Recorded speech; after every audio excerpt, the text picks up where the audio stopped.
دامان نگه تنگو گل حسن تو بیسیار گل چین بهار تو زدامان گیل دارد چه نظر کو د نبی علیہ الصلوۃ والسلام اغه حسن تا نو زمون د نظر اغلمن تنگی دی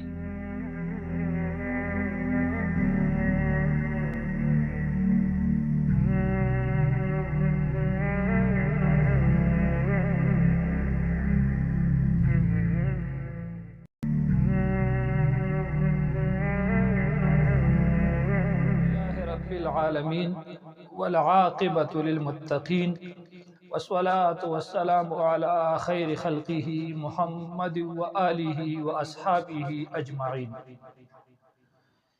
امام ترمذی رحمه الله چاغکم شمائل اور خصائل د نبی علیہ الصلوۃ والسلام د مختلفو صحابه کرام رضوان الله تعالی علیهم اجمعین راټول کړي دي اور پاغي یو کتابچه جوړه کړې ده دا غي نمنګا یو حدیث کوشش کو چې په اسانه طریقه باندې وایو او تاسو ته زده شي. نو که زمونږه نور درسونه څوک اوریدل غواړي نو زمونږ د یوټیوب چینل هغه خامخا سبسکرایب کړئ د بیل آیکان ضرور دباو کړئ او دا غرانګه دا به تاسو ته د فیسبوک د پیج نه هم ملاويږي. رازو سبق طرف تا.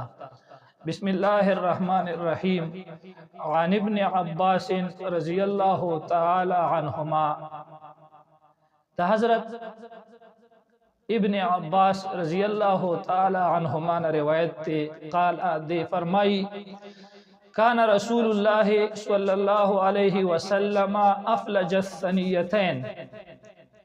چې کان رسول الله صلی الله علیه وسلم چې نبی علیه الصلاۃ والسلام ګور افلج الثنیتین ذکر کړی دی. افلج هغه چاته وایي چې دغه مخامخ غاخونو کې لګ لګ کولا والی ښا چې د یو بل د غاخونه داسې لګ لګ لري او دغه سی بیا د دې صنایا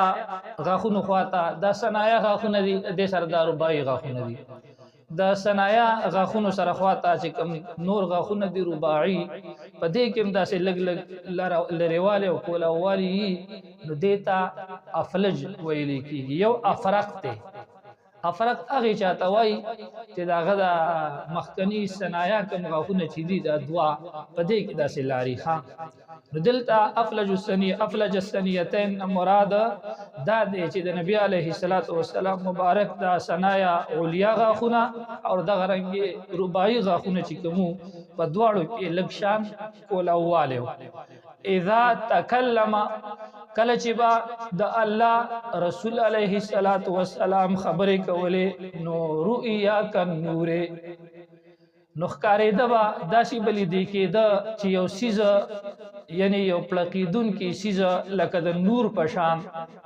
دا با اخکارا که داسی اور دا د نبی علیہ الصلوۃ والسلام مبارک معجزه وا یخرجو چی غبارا وتا من بین ثنایاه د نبی علیہ الصلوۃ والسلام د دې مخکنو ثنایا او رباعی غاخوننا نو صحابه کرام رضوان الله تعالی علیهم اجمعین او غیبدا محسوسه ولا شیخ زکریا رحمه الله اغلی کلی دی چې د علماء په نسبت باندې خو مشهور دا چې بس دا یو تشبیه ده یعنی د نبی علیه الصلاۃ والسلام هغه کم کلام چې وو هغه خبره هغه به د غاخونو په منځ کې راوتی نو دا هغه کلام او خبرو تشبیه د نور سره ورکړی دا یعنی د نبی علیه الصلاۃ والسلام دا خبره داسې خیسته داسې مزیدار او داسې پړکیدون کې وي لکه د نور په شان ته. نو څوک وایي چې دا خو تشبیه ده لیکن بعض علما وایي چې نه دا تشبیه نه ده بلکې دا حسی او سیزو چې د معجزې په تور با د حضور اقدس صلی الله تعالی علیه وسلم د غاخونو نه د خبرو کولو په منځ کې راوته او هغه به خلقو مخصوصو.